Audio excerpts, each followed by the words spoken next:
নতুন জীবন পাওয়ার ঠিক পরেই ছেলেটা দেখল তার পছন্দের মেয়েটা হুট করে তাকে জড়িয়ে ধরেছে। ক্লাসের সবাই তো অবাক, কারণ মেয়েটা স্কুলের সবচেয়ে সুন্দরী। শিক্ষক ভাবলেন ছেলেটাই হয়তো জোর করে জড়িয়ে ধরেছে, তাই তাকে ক্লাস থেকে বের করে দিতে চাইলেন। কিন্তু মেয়েটা দাঁড়িয়ে পড়ে জানালো সে নিজের ইচ্ছাতেই এটা করেছে। ছেলেটা কিছুতেই বুঝে উঠতে পারছিল না যে মেয়েটা সবসময় গম্ভীর আর দূরে দূরে থাকতো, সে হঠাৎ এমন বদলে গেল কেন। আসলে মেয়েটাও নতুন জীবন পেয়েছে। আগের জন্মে একটা ট্রাকের নিচে চাপা পড়ার সময় ছেলেটা তাকে ধাক্কা দিয়ে সরিয়ে নিজে প্রাণ দিয়েছিল। মরার আগে ছেলেটা বুঝতে পেরেছিল যাকে সে বাঁচালো সে আসলে সেই মেয়ে যাকে সে 7 বছর ধরে গোপনে ভালোবেসেছে। ছেলেটার মৃত্যুর পর মেয়েটা তার বাবা মায়ের দায়িত্ব নিয়েছিল। একসময় সে ছেলেটার বাড়িতেই উঠে এলো, এমনকি তার ঘরেও থাকলো। জিনিসপত্র গোছাতে গিয়ে সে ছেলেটার ডায়েরি খুঁজে পেল।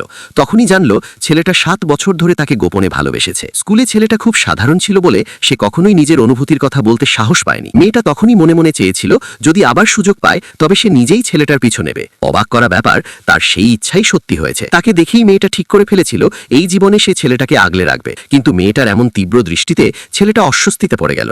তাই বেল বাজতেই সে দৌড়ে ক্লাস থেকে বেরিয়ে গেল। মেয়েটা তখন বুঝলো সে একটু বেশি বাড়াবাড়ি করে ফেলেছে, এখন থেকে তাকে ধীরে এগোতে হবে। ঠিক সেই সময় ক্লাস থেকে বের হতেই ছেলেটার দেখা হলো তার প্রথম প্রেমের সাথে। মেয়েটা তৃষ্ণার কথা বলে তাকে আইসক্রিম কিনে দিতে বলল। ছেলেটার মনে পড়ে গেল আগের জীবনে এই মেয়েটা তাকে প্রেমের প্রস্তাব দিয়েছিল। সে ভেবেছিল মেয়েটা তাকে সত্যিই ভালোবাসে, তাই সে তার খুব যত্ন নিত আর দামি দামি জিনিস কিনে দিত। কিন্তু পরে সে জেনেছিল মেয়েটা তাকে কেবল ব্যাকআপ হিসেবে ব্যবহার করত। নতুন জীবন পাওয়ার পর সে আর বোকা হতে চাইল না, তাই সাফ জানিয়ে দিল সে আইসক্রিম কিনবে না। ছেলেটার এমন আচরণ দেখে মেয়েটা বলল সে যদি রাজি না হয় তবে সে অন্য একজনের প্রেমের প্রস্তাবে রাজি হয়ে যাবে। সে ভেবেছিল আগের মতোই ছেলেটা তাকে খুশি করার চেষ্টা করবে, কিন্তু এবার ছেলেটার তাতে কোনো মাথা ব্যথাই ছিল না, বরং সে চাইল মেয়েটা যেন তার থেকে দূরেই থাকে। প্রথম প্রেমিকা তখন অস্থির হয়ে সবার সামনে ছেলেটার দেওয়া প্রেমের চিঠিটা বের করলো আর তার বন্ধুকে সেটা জোরে পড়তে বলল। মুহূর্তের মধ্যে লোকজন জড়ো হয়ে গেল।